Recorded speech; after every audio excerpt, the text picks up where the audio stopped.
Bismillahirrahmanirrahim. Assalamualaikum warahmatullahi wabarakatuh. Wassalatu wassalamu ala rasulillah wa ala alihi wa ashabihi wa mawalah. Amma ba'd. Pemirsa Bandung TV, apa kabar semuanya? Mudah-mudahan dalam keadaan sehat walafiat, tidak kekurangan suatu apapun. Bagi yang sedang diuji sakit, mudah-mudahan Allah angkat penyakitnya dan disembuhkan seperti sedia kala. Alhamdulillah, embun pagi tanggal 22 Juni 2022 telah hadir kembali. Islam memberi solusi, dan juga lupa kami ingatkan bahwa pemirsa di rumah bisa line interaktif ke nomor kami di 081 022 7214 atau di line-nya Pak Ustadz nanti 081 2211 6740. Alhamdulillah, kita akan mencoba membawakan sebuah tema yang berjudul pintu-pintu keselamatan, yang akhir-akhir ini memang masalah keselamatan, masalah ancaman jiwa, masalah juga banyak sekali terjadi di belahan dunia, wabil khusus kota Bandung ya.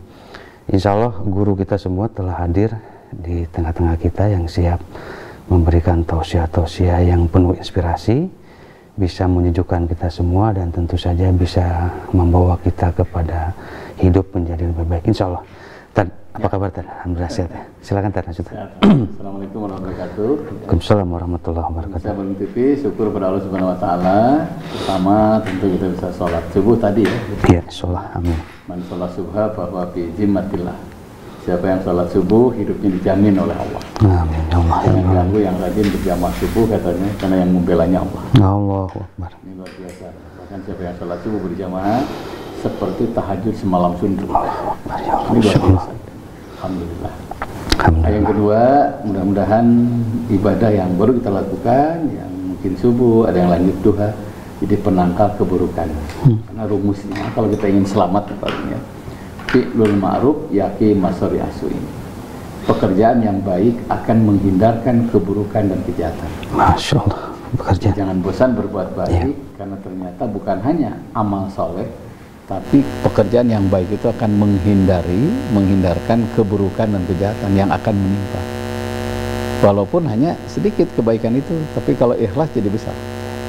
Walaupun sederhana, tapi bisa membiasakan yang besar. Fi'lul ma'ruf yaqi masari asu'i. Pekerjaan yang baik akan menghindarkan keburukan dan kejahatan. Nah, berarti kalau sudah terhindar dari keburukan dan kejahatan, namanya selamat.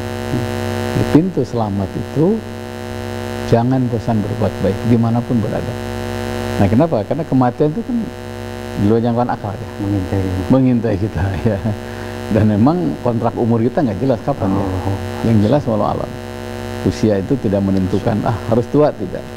Banyak yang muda meninggal. Nah, setidaknya lah kalau kita berbuat baik, insya Allah itu pintu husnul khotimah. Nah, hanya yang jadi masalah nih, kebaikan yang mana nih yang bisa menangkal keburukan dan kejahatan yang ujungnya keselamatan. Nah, pertama yang istimror ya. Istimror itu terus menerus. Nah, makanya dalam Al-Quran itu infak sedekah itu ternyata luar biasa. Tapi infak sedekah itu akan terbaik menangkal keburukan dan kejahatan bila bisarra wa dharra, dalam keadaan sempit dan dalam keadaan lapang. Jadi lagi punya sedekah, tidak punya juga sedekah. Walaupun bentuknya berbeda ya, lagi punya uang sedekah dengan uang, tidak punya uang kita tuntut sedekah apa? Dengan mendoakan. Dengan mendoakan, itu termasuk sedekah. Karena pada prinsipnya kullu ma'rufin sedekah, setiap kebaikan adalah sedekah. Itu di istimror. Hanya para sahabat itu sering ya, ada yang rutin dengan sedekah, ada yang rutin dengan baca Quran, ada yang rutin menghatamkan Al-Quran, ada yang rutin menyantuni anak yatim, ada yang rutin sholat tahajud, ada yang rutin sholat duha. Itu yang istimror. Sampai ada keterangan dia tidak akan tidur nyenyak kalau yang rutin itu dia tinggalkan. Jadi udah kebiasaan ya? Ya, sudah punya utang lah. Nah, itu satu saat kan Siti Aisyah tuh gelisah ya. Terus kenapa? Karena ya tidak terlambat tahajud kalau nggak salah ya. 2 rakaat. Gelisah. Sampai akhirnya gelisah, supaya tidak gelisah gimana?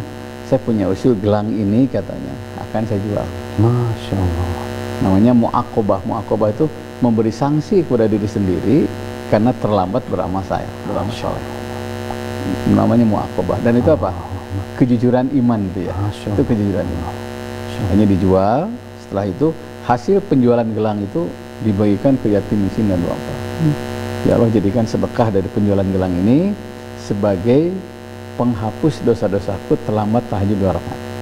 Itu terlambat loh, ya, terlambat bukan tidak tahajud ya. Bahkan bukan tidak ya. Bukan tidak, terlambat itu jadi 2 rakaat. Itu jadi isyarat bahwa beliau sering berjamaah dengan Rasulullah SAW. Nah, kalau ini dipahami oleh para ibu, kayaknya banyak yang para ibu yang sudah punya gelang ya. Selamat gelang semua dengan. Dan itu termasuk kejujuran iman. Karena an-nadam at-taubah. Menyesal itu bagian dari taubat. Menyesal, orang sudah bilang kaduhung, itu bagian dari taubat. Nah, kalau orang sudah berbuat dosa lempeng aja nggak pernah kaduhung, itu katanya iman sudah hilang. Masya Allah. Ciri iman itu apa? Menyesal kalau sudah berbuat dosa. Sampai ada hadis mengatakan al-buka'u indan nadama. Dia menangis karena menyesal perbuatan dosa. Orang yang imannya tinggi itu berbuat dosa dia menangis. Dan sampai tangisan itu tangisan tobat. Tangisan tobat, tangisan apa ya? Menyadarkan dirinya. Oh, saya telah berbuat keliru. Karena berbuat keliru, sampai beberapa sahabat itu sampai sengaja pindah rumah. Pindah rumah, pindah kursi kadang-kadang, pindah unta, pindah kuda. Kenapa? Dengan kuda ini saya berbuat dosa, dengan kuda ini saya berbuat dosa. Saya pernah masuk ke satu rumah di Jakarta ya, Pondok Indah itu. Bulan pertama itu, saya ingat kursinya itu warnanya, kalau nggak salah coklat ya. Pas bulan kedua, kok jadi biru gitu kan. Bahkan kelihatan diganti semua. Wajib saya bilang, kemanain kursi yang dulu? Aduh, auranya nggak enak Ustaz. Dengan kursi ini, yang dulu ada itu, saya teringat dosa-dosa masa lalu saya.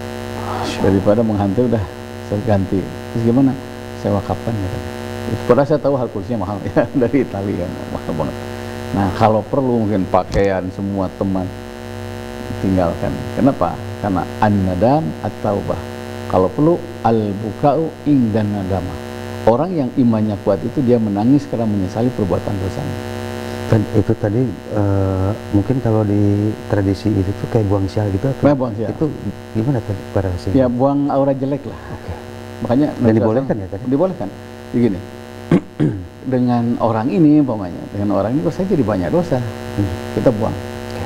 Itu namanya al-himyah. Al-himyah ra'su kulli dawa. Mencegah itu lebih baik daripada mengobati, daripada mencegah perbuatan dosa.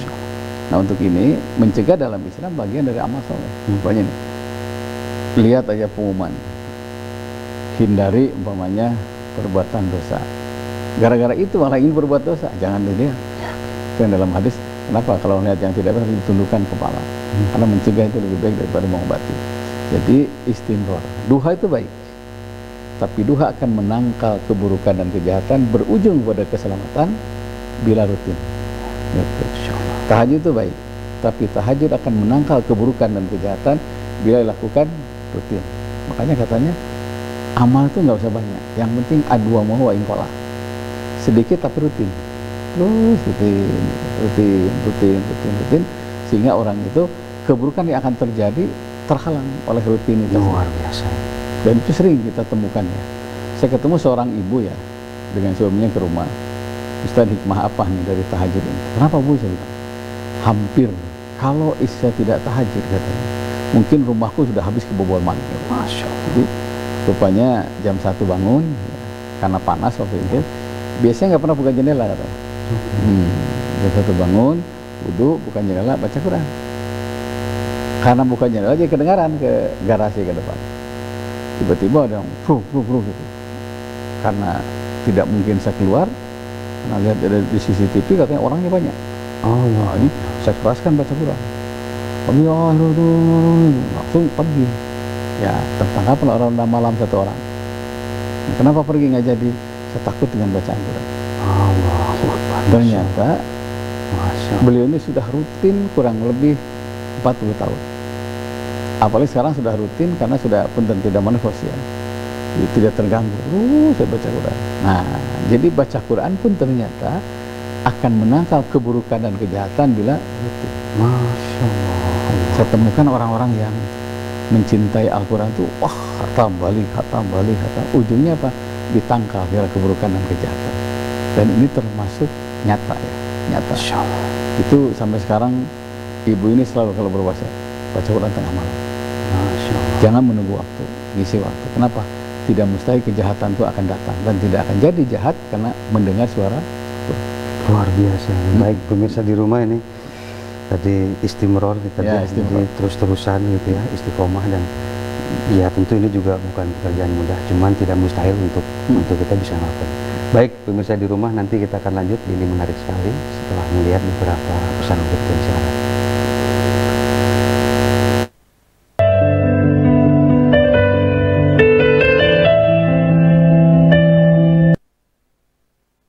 Pemirsa di rumah, kita lanjut kembali di Embun Pagi setelah memberi solusi. Kalau lupa kami ingatkan, masih pemirsa di rumah masih bisa line interaktif ya, line kami di 0227214214 atau di line WA-nya Pak Ustadz. Nanti insya Allah Pak Ustadz ada waktu atau ada waktu senggang, kalau sempat pasti itu dibalas di 0812211674. Dan kita lanjut lagi kembali tadi, apa yang membuat kita tadi ya harus terus konsisten, harus terus istiqomah? Kadang-kadang kan yang paling berat itu dalam Islam itu adalah konsistensi itu. Itu kan juga memang dengan ritme perjalanan hidup yang makin kesini makin padat, kemudian juga ya tentu pasti banyak gangguan yang lain-lain. Gimana caranya biar tetap? Jadi gini, kita harus pahami bahwa iblis itu istiqomah menggoda kita. Allah, istiqomah lagi. Iblis itu istiqomah menggoda kita. Ya penangkalnya istiqomah berbuat baik. Karena ketika kita berbuat baik istiqomah, taruhlah di masjid itu udah tahu kalau saya subuh pasti duduk di sini. Itu duduk aja kita harus tetap di masjid itu ya. Ketika kita duduk di sini gitu, semua orang tahu, oh ini tempat saya. Nah, kalau kita sudah istiqomah, tempat duduknya sama, datangnya juga sama jamnya, kemudian sholatnya sama, fijami setan itu stres. Allah. Nah kalau udah stres ya stroke, kesananya stop, tidak ngoda lagi. Nggak kebayang stresnya setan itu kayak gimana tadi. Jadi setan itu istiqomah menggoda kita. Dan makhluk paling handal katanya. Iya, paling handal. Emang spesialisasinya tadi. Dalam Quran itu la'aqudanna lahum siratal mustaqim. Sungguh itu. La-nya taukid, nun-nya taukid. Dari kanan, dari kiri, dari belakang, dari depan. Atas bawah. Atas bawah. Quran katanya depan itu berupa dunia. Insyaallah. Jadi setan akan menggoda dengan hubud dunia, tergila-gila dunia. Terlalu berlebihan. Berlebihan. Makanya hati-hati tuh, kata orang Sunda mah harta ya jurigan lah gitu. Setan tuh ada di situ kadang-kadang. Bisa gelap lah kita semua. Bisa gelap. Kita tahu dalam sejarah ada ada Alqamah, ada Sa'labah ya. Sa'labah itu kalau sholat tuh giliran dengan istrinya. Kayak sarung punya satu. Saking nggak punyanya. Sampai orang-orang tuh bilang, kau kan dekat dengan Rasul, bilanglah doa sama Rasul, kita doa kan. Kata Nabi, kemuliaan orang itu tidak identik dengan kekayaan, dan miskin tidak identik dihinakan. Karena miskin kaya tidak dilihat di hadapan Allah. Di hadapan itu yang dia takwanya. Akhirnya ya biasalah provokasi, ya Rasulullah, bila saya sudah punya uang saya akan beli sarung 2. Jadi saya sendiri, istri sendiri, nanti ke masjidnya sama-sama. Kata Nabi jangan, karena dengan ibadah begini engkau sudah lengkap ibadah, walaupun giliran. Terus saja. Akhirnya ya Rasul berdoa kan, ujungnya dikasih kambing. Kasih kambing. Ya maklum mau Garut pokoknya. Baik itu. Banyak. Ya mulai duhur terlambat, masih ngangon gitu kan ya. Terus akhirnya enggak salat sama sekali. Datang perintah zakat, Nabi bersabda minta zakat ke Alqamah. Sa'labah ya. Kemudian kata Sa'labah, enak aja katanya. Saya yang cucuran keringat, ini subuh datang tunuh, enak saja, masih uang tanpa ada investasi kebaikan gitu. Ini ciri, makanya Rasul mengatakan tahlikuddin al-bakhil. Hancurnya agama itu karena kekikiran. Dia penghancur agama. Masya Allah. Ujungnya ya su'ul khotimah ujungnya kan. Nah itulah contoh bahwa kekayaan tidak identik dimuliakan. Selama kekayaan itu mengganggu ibadah, itu hati-hati. Itu pintu godaan iblis, depan menggoda. Dan kemiskinan tidak identik dengan dihinakan. Kalau miskin dihinakan, Nabi Ayub. Luar biasa ya. Wah, Nabi itu ges gering itu bukan naon tuh. Isinya sampai istri pertama minta cerai, kedua minta cerai, yang terakhir yang paling setia namanya Siti Rahmah. Itu paling setia. Makanya kalau haji itu kan Siti Rahmah Haja itu. Dulu itu siapa Siti Rahmah? Oh, ternyata istri Nabi Haji. Karena istri Nabi Haji itu yang paling setia itu Siti Rahmah dalam keadaan suka dan duka. Makanya Rasul mengatakan qillatul mal aqallul hisab. Sedikit harta itu sedikit hisabnya. Yang banyak ditanya yang banyak harta. Yang tidak punya ya wong ditanya apa kan hanya sakieu-kieuna kata orang Sunda itu ya. Qillatul mal aqallul hisab. Sedikit harta sedikit hisabnya. Berarti banyak harta banyak hisabnya. Nah, karena itu harus hati-hati. Karena iblis itu menggodanya dari semua arah. Luar biasa. Nah, kalau belakang katanya minuman keras, ya, kalau belakang minuman keras. Dan sekarang minuman keras, wah, saya pernah masuk satu rumah, ibunya cerita, anaknya kan lagi direnovasi lah ya, diperbaiki karena minuman keras. Terus saya tanya waktu saya nengok ke Tasik ke mana tuh, ke Bang Anom ya. Pak, sana 5 menit aja saya siap mendatangkan 1 kilo. Berarti jaringannya udah benar-benar. Jadi yang ditangkap itu sebetulnya kebetulan aja, sebetulnya banyak loh. Iya. Melalui mobil, melalui titipan gelas segala macam gitu. Yang tidak sempat detektor kan. Gimana? Wah, gampang kan. Saya tahu titik-titik di Bandung kan. Kalau yang sekilo 2 kilo di sini, saya bilang, gimana kamu? Awalnya Pak teman. Terus terang teman saya itu racun. Gratis saja. Lama-lama saya ketagihan. Itu yang menyebabkan saya jual kursi, jual TV yang di rumah itu jual. Masya Allah. Nah, jadi itu godaan setan. Belum lagi dari kanan. Dari kanan itu, nah ini mengatasnamakan agama. Ini hati-hati. Setan itu akan menggoda dengan mengatasnamakan agama. Itu hati-hati. Banyak orang yang punten alim gitu ya. Ujungnya ternyata ada kasus. Ada orang yang waktu saya ke Sukamiskin itu pengajian ada yang adanya bagus, ternyata kasusnya perkosa santrinya. Itu hati-hati. Ada mengatasnamakan agama. Kalau udah mengatasnamakan agama, itu yang didolimi itu agama. Kalau udah berkedok agama, tapi kejadian nipu itu hati-hati. Saya pernah ada satu rumah mau dijual pakai jubok. Saya sanggup, saya minat. Apa 6 apa 7 miliar seisinya rumah. Supaya berkah katanya Pak Haji harus zakat duluan. Zakat duluan. Supaya berkah katanya. Kami lagi bikin pesantren. Tanpa basa-basi pinjam uang ke bank. Dikasihkan. Telepon kan. Pak Ustadz katanya, rumah saya sudah laku. Bahkan saya sudah zakat duluan supaya berkah. Saya udah keterima uangnya? Belum. Astagfirullahaladzim Pak. Zakat itu baru dikeluarkan kalau sudah keterima uangnya. Terjadi penjualan ya? Terjadi penjualan. Dicek, udah kabur. Nah, ini mengatasnamakan agama ya. Luar biasa. Ini yang bahaya. Jadi rumah terpayu, hutang nami. Kenapa? Tidak hati-hati. Makanya dalam Al-Quran itu, wa inna lajami'un hadirun. Sesungguhnya kita dianjurkan untuk waspada, untuk teliti. Dan itu bagian dari takwa tadi? Bagian dari takwa. Takwa itu kan hati-hati. Wakoyaku wikoya.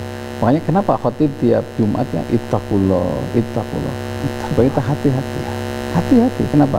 Cerobos sekecil apapun, ala kulli ahyani dalam segala aktivitas, itu bisa nyawa taruhannya. Dan ciri muslim itu kan, dia hati-hati. Itu salah satu contoh. Nah, karena itu setan itu istiqomah dari semua arah menggoda. Nah, yang kedua jangan lupa, kenapa harus istiqomah? Karena kita kan ada yang gaib, kematian. Nah, dan pasti lagi. Dan pasti. Ya alhamdulillah kalau mau berbuat baik, ketika berbuat baik, selesai berbuat meninggal, itu kan usianya hukumnya. Coba di saat berbuat maksiat, naudzubillah, di saat berbuat dosa, di saat berjudi, di saat ya judi kan macam-macam ya. Ada judi mancing, judi golf, judi segala macam lah, meninggal itu su'ul khotimah. Kalau sudah su'ul khotimah itu kan katanya kematian itu sesuai dengan aktivitasnya. Gambarannya di situ. Nah, itu yang kedua. Yang ketiga, jangan lupa, kenapa harus rutin berbuat baik? Bukan hanya menangkal keburukan dan kejahatan, akan mengubah nasib. Ayyusrihal ma'isah. Mengubah nasib diri kita dan keluarga kita. Jadi kebaikan itu, ya, saya tadi lihat di TV ya, kan ada vandalisme ya, yang coret-coret. Iya, vandalisme betul. Di Jakarta tuh patung Jenderal Sudirman coret-coret tuh kan. Saya dengar dari Pak Wakil Gubernur Pak Reja ya, Pak Tia. Kita bukan semata-mata patung katanya. Satu, orang ini jasanya sangat banyak tentunya. Yang kedua, kita bikin ini itu minimal musyakarah, tanda terima kasih kita perjuangan beliau. Nah, yang ketiga jangan lupa ini sejarah. Sejarah itu asal kata di sajaroh kan, artinya pohon hidup. Dengan melihat ini itu menghidupkan kembali semangat perjuangan. Makanya menggali sejarah dengan simbol-simbol perjuangannya itu memotivasi generasi yang akan datang. Kalau ini sudah dicoret dihina, berarti orang ini tidak menghargai pejuang masa lalu. Sekarang oh iya sih, diingatkan kita juga. Nah, jadi dengan kebaikan yang kita lakukan, minimal ada yang membela walaupun kita sudah tidak ada. Jadi ayusi hal ma'isyah itu mengubah taraf hidup yang lebih baik itu ternyata dengan kebaikan yang kita lakukan. Dan kan mengubah taraf hidup menjadi lebih baik itu impian semua orang. Oh, semua. Impian semua orang dan itu yang diharapkan kita bagi semua, apalagi terlepas zaman sekarang yang begitu makin kesini saingan makin banyak, kemudian juga hoaxnya juga makin banyak. Kalau tidak hati-hati juga bisa ini sendiri itu tadi ya. Artinya sebelum men-share, sebelum membagikan kita harus dilihat dulu nanti efeknya dapatnya seperti apa tadi. Kemarin ada tamu ya ke rumah. Tadi ini gini. Saya pensiun ini, saya bilang. Ada apa kesini? Saya bilang gitu. Yang mau nanya lah konsultasi. Bilang, sukses di kantor, belum tentu sukses di tempat lain. Pertimbangkan, istiqoroh dulu. Hanya saya bilang saya sudah referensi buku ya. Ada buku 40 langkah mencari rezeki. Itu dari Al-Quran. Ada juga keajaiban rezeki dengan duha. Itu terjemahan dari Timur Tengah ya, bukunya bagus. Udah baca buku itu sih. Hati-hati sih, jangan salah langkah. Kenapa? Karena pesangon itu kan bisa hilang kalau tanpa manajemen yang baik. Itu bisa hilang sebenarnya. Luar biasa. Dia harus 60% gagal lah sebenarnya. Karena itu bukan gudang kita. Gimana? Istiharah dulu. Saran saya itu. Nah, akhirnya saya barusan WA, Pak udah istiharah katanya. Jangan satu kali saya bilang terus istiharah ya. Saya ingat Kiai Hasim As'ar itu ya, mau bikin nama NU itu 4 tahun istiharah. Saya dapat di Syekh di Madura itu. Saya bilang, berarti istiharah itu tidak satu kali, 2 kali, tahunan. Karena boleh jadi istiharah orang tua itu akan memilihkan yang terbaik untuk anak-anak.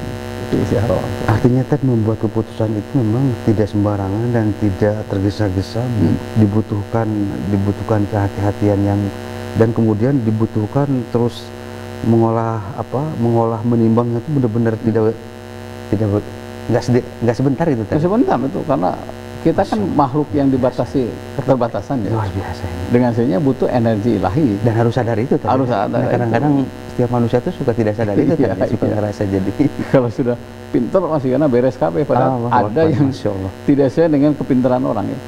Saya kemarin ketemu orang yang luar biasa ya. Sudah ya profesor, doktor gitu. Tapi ada masalah. Sebenarnya kenapa nih Kang sudah ini? Salah saya Ustaz katanya, tidak melibatkan Allah katanya. Jadi saya mau mengandalkan akal. Tak apa karena akalnya keterbatasan ya. Oh ya, syukurlah sadar Mas bilang gitu. Oke tadi nanti kita lanjut lagi. Baik pemirsa di rumah masih ada 2 segmen ke depan yang nanti kita akan coba bahas beberapa pertanyaan yang relate dengan kejadian ini. Baik, kita lanjut lagi, kita lihat dulu beberapa pesan berikut ini, silakan.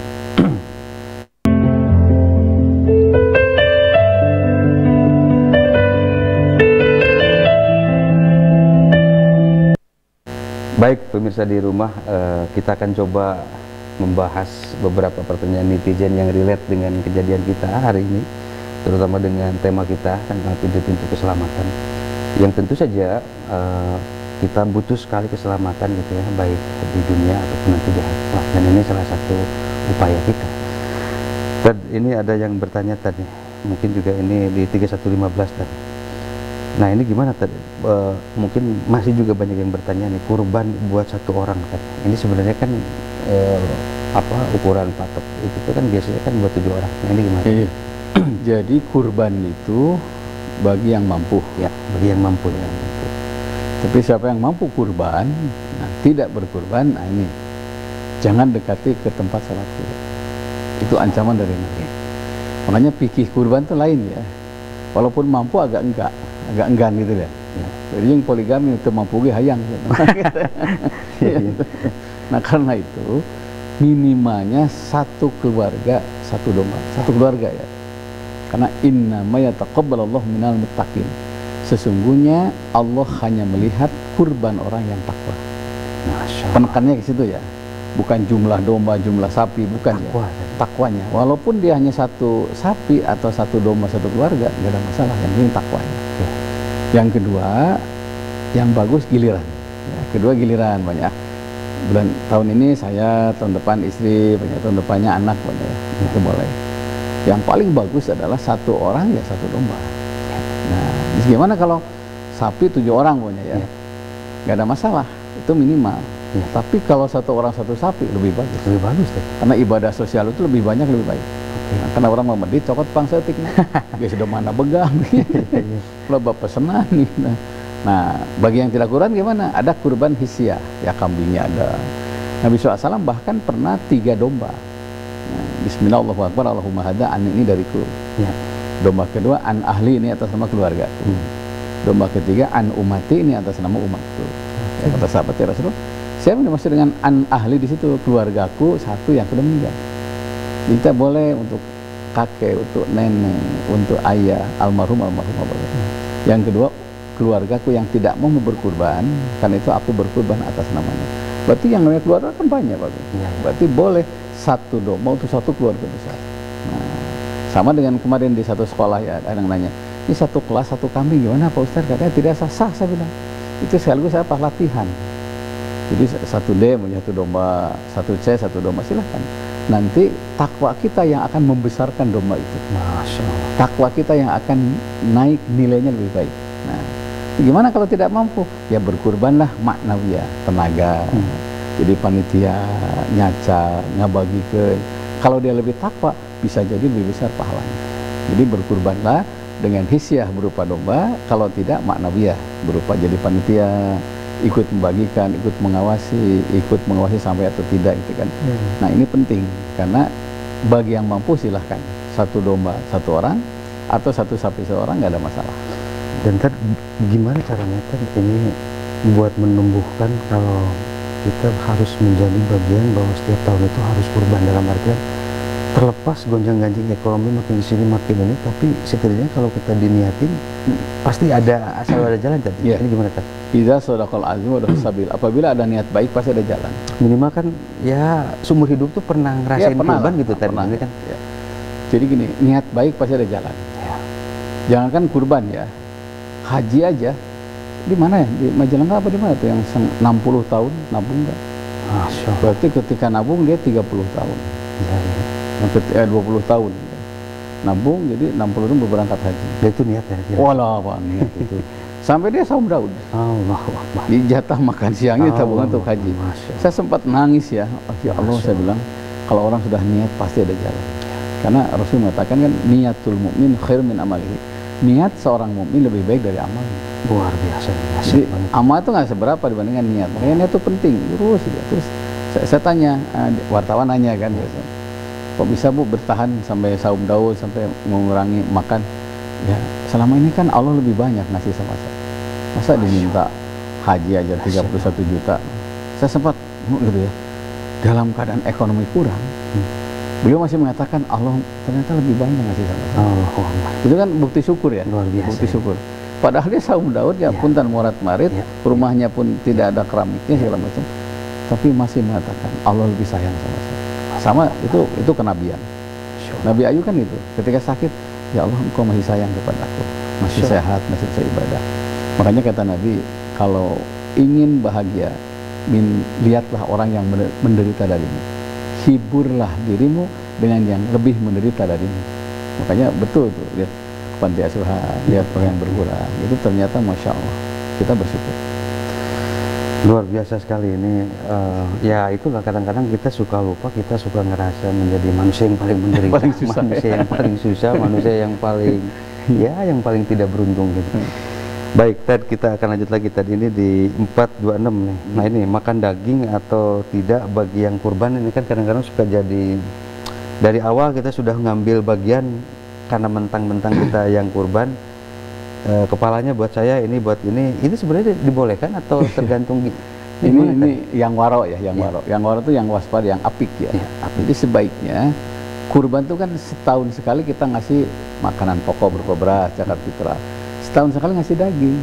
Itu jatah orang yang tidak punya. Kenapa? Antum tunsaruna bidu'afaikum. Kalian kan telah ditolong oleh orang yang tidak punya. Ya Allah, setahun sekali kita ngasih daging. Jadi selama yang berhak menerima belum kebagian, sebaiknya jangan mengambil. Sebaiknya ya, sebaiknya jangan. Kalau semua sudah kebagian, Nabi SAW itu nggak makan. Pasti makan. Kenapa? Yang berhak menerima sudah kebagian semuanya. Ini yang salah tuh kan sudah domana letik, pesanan loba, paha opatan luar biasa. Itu sudah rampok. Iya. Makanya orang yang apik itu gitu. Yang kedua, orang yang apik itu apa? Saya sempat masuk ke satu panitia kurban ya. Ada yang ayam gitu, ada yang ayam, kelinci. Ini kok ini kurban ayam? Bukan Pak, ini tuh panitia. Kami khawatir kami menikmati orang yang tidak punya. Luar biasa. Jatah orang lain. Jadi lebih baik kami menyembelih ayam, kelinci gitu ya. Di luar, itu yang paling bagus. Dan itu juga bagian dari takwa tadi. Bagian dari takwa itu kata-kata. Nah, berikutnya, kalau umpamanya kita kebagian nih, sudah tradisi ya. Ini pastilah kepala gaduhna. Iya. Kita bagikan lebih aman. Oke. Apalagi usia tertentu kan domba itu menangnya bagian. Buat apa juga tadi. Iya. Baik, ini kita lanjut lagi nih 718 tadi. Nah, ini anak meninggalkan orang tua karena tidak menyetujui mungkin dalam hal jodoh yang lain-lain. Kan banyak sekali yang ini gimana sih sebenarnya, kan kadang-kadang emang ada hak orang tua, ada hak juga anak. Nah, kadang-kadang ini kan mesti kompromi dalam tanda kutip, mesti musyawarah gitu. Iya, jadi gimana tuh? Rukun nikah tuh kan 5 ya, pengantin laki, pengantin perempuan, wali, saksi, ijab kabul. Itu rukun ya. Nah, tapi di luar itu untuk mendapatkan sakinah, kedamaian di rumah tangga itu butuh restu orang tua. Nah, ini karena orang tua itu ngurus kita ada dalam Quran. Capeknya orang tua ngurus anak ada dalam Quran. Capeknya dosen ngurus mahasiswa ada dalam Quran. Nah, karena itu ya, pernikahan bukan awal putus hubungan. Kamu kabur itu salah. Makanya kata Nabi, fa innasyaitonal ma'al wahid. Setan itu bersama orang-orang yang egois. Dan egois terjelek itu egois sama orang tua. Dasar kampungan, dasar itu jangan kata-kata itu. Artinya tuh jangan disamain dengan tontonan yang ada di drakor, yang ada di misalkan di sinetron yang lain-lain, seolah-olah semua serba sempurna, dalam artian yaitu tadi tidak mengindahkan atau tidak ngehinin ujangan-ujangan orang tua yang melihat seolah-olah di media sosial atau di televisi itu bahwa nikah itu ya pokoknya bebas-bebas aja gitu. Saya waktu pas mau nikah itu pertama saya tanya ibu saya, mama setuju lanjut, kalau nggak setuju saya pilih mama. Nah, itu setelah istiaroh lama. Kenapa? Karena kalau orang tua meninggal kan gantinya nggak ada. Kalau istri suami maaf meninggal masih ada gantinya, ada kesempatan gitu loh. Itu beda, sampai ada sholat birrul walidain. Jadi oke lah nikah di luar umpamanya, rukun udah terpenuhi, tapi orang tua nggak restu, secara akhlak dia telah mengecewakan orang tua. Dan setiap mengecewakan orang tua, adiyatul walidain a'dham indallah min naqsil ka'bati wal baitil ma'muri khamsa asrata marrah. Menyakiti orang tua itu lebih besar dosanya, melebihi menghancurkan Ka'bah dan Baitul Ma'mur. Khamsa 15 Saya pikir ini kan bukan saja di ajaran Islam kan? Semua agama pun sama. Penderitaan ketika melanggar ini orang tua itu panjangnya itu luar biasa ya kan? Menderitanya itu tanpa dan di dunia kontan. Iya. Jadi pemberian orang tua bisa diambil lagi, pemberian anak nggak bisa diambil lagi. Makanya ketika ayah ibu minta sesuatu, segera kasihkan. Kenapa? Kalau tak ada sesuatu, bikin yang terbaik. Sampai ada kisah apa sih? Kisah Ashabul Kahfi ya. Kan waktu itu ada yang tertutup oleh batu itu. Nah, salah satunya berwasilah berkebaikan sama orang tua. Saya sering dagang susu. Sebelum saya dagangkan, saya kasihkan ke ibu saya. Ketika ke rumah ibu saya sedang tidur, saya tunggu sampai siang. Ini jualan saya kesiangan. Nah, akhirnya ibu saya kaget dan ya Allah, bila kebaikan ini tulus ikhlas karena hormat sama ibu saya, maka geserkan batu ini, geser. Jadi boleh kita sandarkan kebaikan kita kepada Allah karena kebaikan orang tua. Itu luar biasa orang tua. Makanya jangan kabur, jangan. Kenapa? Kalau orang tua melarang, mungkin dengan cara beliau ya, tanda sayang sama anaknya. Kalau orang tua mencegah, pertimbangkan, itu sinyal orang tua sayang sama kita. Kenapa? Orang tua itu kan ada yang disebut dengan basiroh ya, mata batinnya itu tajam. Masya Allah. Mata batin Luar biasa ini. apalagi yang mendawamkan tahajud, mendawamkan Quran itu kan kepekaannya tuh kan kayak otomatisasinya udah luar biasa gitu. Udah tahu ya kelakuannya kicupna mau kemana. Masya Allah. Kicupna baong, udah tahu. Dan itu harus nurut, anak harus nurut. Kenapa? Sekalipun belum sholat ya. Ini sekalipun belum sholat, selama baik sama orang tua, Allah ngariziah komo ditambah sholat. Allah Akbar, Masya Allah. Makanya penting ya baik sama orang tua itu. Jadi jangan lari. Kalau ini ada dengar, segera pulang. Sungkem minta maaf. Cari yang direstui orang tua. Itu yang paling aman. Baik, pemirsa di rumah, masih ada satu segmen ke depan ini. Kita akan coba lagi, masih ada beberapa pertanyaan netizen juga yang kita akan coba bahas. Kita akan lanjut setelah melihat beberapa pesan berikut ini. Silakan.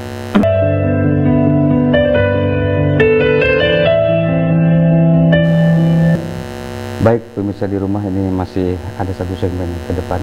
Kita akan coba beberapa bahas netizen yang masih ada relate dengan hidup untuk keselamatan. Cuman sebelum itu saya akan coba lagi tanya ke Pak Ustadz ini tentang kisah Nabi Ibrahim kan. Kan ujiannya tuh sangat berat gitu ya, sangat panjang, dan bahkan seolah-olah mungkin bagi kalau kita yang imannya yang tidak tebal atau makin kesini makin berkurang, kan pasti bertanya kapan pertolongan Allah itu datang. Kan itu yang selalu menjadi gimana tentang kisah ini. Jadi orang yang sudah berakidah dengan luar biasa ya. Man arafallah lam yakun ma'al khalqiyah. Siapa yang sudah mengenal Allah, dia tidak betah dengan makhluk. Allah. Sekalipun kepada anak. Masya Allah. Kalau Allah yang minta ya udah. Makanya ketika Ibrahim dipengaruhi supaya nyembah berhala, malah ungkapannya tuh wah itu mungkin diproklamasikan, inna sholati wa nusuki wa mahyaya wa mamati lillahi rabbil alamin. Ini milik Allah, kurban saya milik Allah.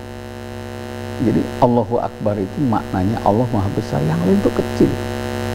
Diminta anak kecil, diminta nyawa kecil. Makanya banyak orang yang ketika saya ditanya di Palestina, ya ada anak kecil gitu, dia wawancara, apa cita-citamu? Ingin mati syahid. Gitu ya. Luar biasa. Udah bukan dunia lagi ternyata. Gimana saat seperti kakek saya katanya.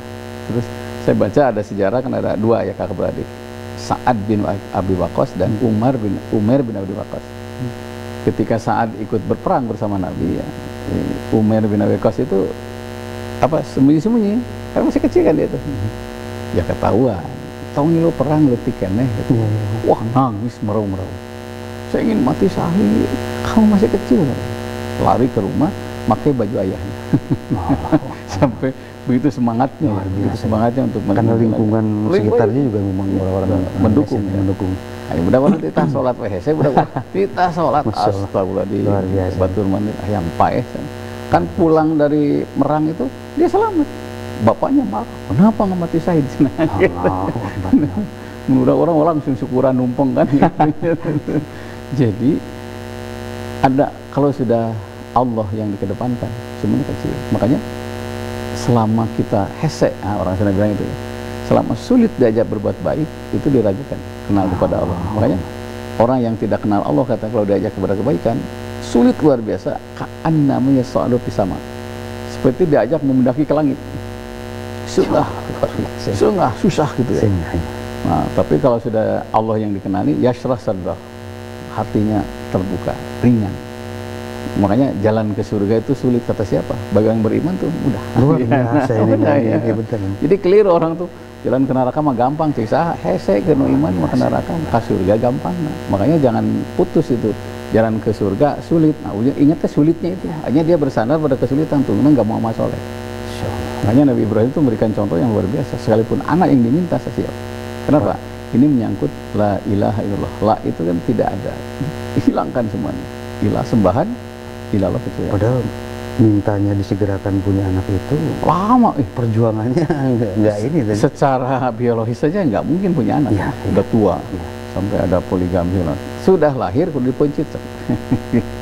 Itu kan kalau bicara logika nggak nyampe. Ini keimanan. Kalau bicara kepatuhan, ngapain ke Mekah? Tanah yang tandus kan?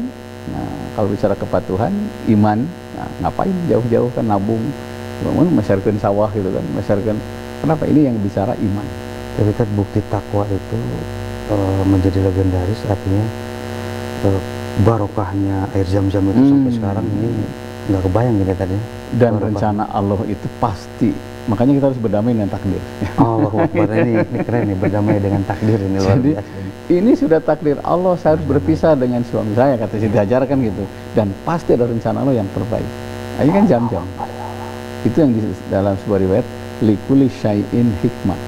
Setiap sesuatu ada hikmahnya. Saya tidak pernah lupa tuh tiap habis salat tuh, Rabbi habli hukma wal hikmi bis sholihin. Ya Allah, berikan hikmah. Apa yang terjadi pada saya, berikan hikmah. Hikmah itu kebaikan yang didapat dari satu peristiwa kan, dan positif. Wal hikmi bis sholihin, tetapkan walaupun dalam keadaan sulit, kami dalam keadaan orang saleh. Dan hikmah itu kan apa, harta atau modal yang paling besar bagi orang muslim itu karena mendapat hikmah itu. Hikmah itu. Yang orang kadang-kadang suka tidak sadar kan. Kadang-kadang 10 tahun kemudian baru sadar, oh ini hikmah dari sini. Kayak orang nyasar ya, tiba-tiba ketemu dengan temannya, itu hikmahnya. Di nyasar itu penting ya, makanya orang yang imannya kuat itu apapun yang terjadi dia tetap berhusnudzon kepada Allah. Ini pasti. Kalau kalau Siti Hajar tidak bawa ke sofa mungkin tidak akan jam-jam. Tidak ada jam-jam. Itu hikmahnya. Dan itu kan perjalanan ke sana tuh diabadikan sampai benar-benar tertatih-tatih, benar-benar panas, jauh, dan itu kering, gersang. Nggak ada makanan di situ. Dan Ibrahim itu kan 8 tahun pergi ke Hebron kan, sampai meninggal di sana. Makanya makamnya di Hebron dengan Ribkoh ya. Itu istrinya Nabi Ishak. Nah, kemudian Siti Sarah di sana. Kalau Hajar dengan Ismail di Injil Ismail dimakamkannya di situ. Nah, jadi sampai berpisah. Tapi karena ketaatan kepada Allah, ya udah. Suami hilang tapi jangan Allah yang hilang. Itu kan ini luar biasa ini. Ya, termasuk bagi kita juga semua ya, bagi istri atau bagi kita, bagi anak juga tidak ada yang abadi, dalam artian yang abadi hanya luar biasa. Tad, sayang sekali ini waktu kita memang sudah habis, dan pemirsa di rumah, insya Allah nanti kita Rabu depan kita akan, kalau ada umur, kalau ada waktu, kita akan coba lagi membahas berbagai kajian lagi. Tad, kasih doa, kasih kesimpulan luar biasa. Jangan bosan berbuat baik. Insya Allah. Jangan bosan berbuat baik di rumah, di tempat kerja. Karena fi'lul ma'ruf yaqi masari asli. Pekerjaan yang baik itu yang akan menangkal keburukan yang akan terjadi kepada kita. Kebaikan yang mana? Yang istimror, terus saja. Sakit berbuat baik, sehat berbuat baik, ada rezeki berbuat baik, tidak ada rezeki berbuat baik. Dalam kondisi apapun jangan bosan berbuat baik. Karena kebaikan yang istimror yang akan menangkal keburukan yang akan terjadi pada diri kita. Kalau Rabu depan ketemu lagi, mohon maaf. Assalamualaikum warahmatullahi wabarakatuh. Ya Allah. Baik pemirsa di rumah, insya Allah nanti kita Rabu depan kita akan kembali lagi. Mohon maaf kalau benar-benar kita banyak kesalahan, banyak kealapan, banyak yang lupa itu. Insya Allah kita akan ketemu kembali. Wabillahi taufiq wal hidayah. Assalamualaikum warahmatullahi wabarakatuh.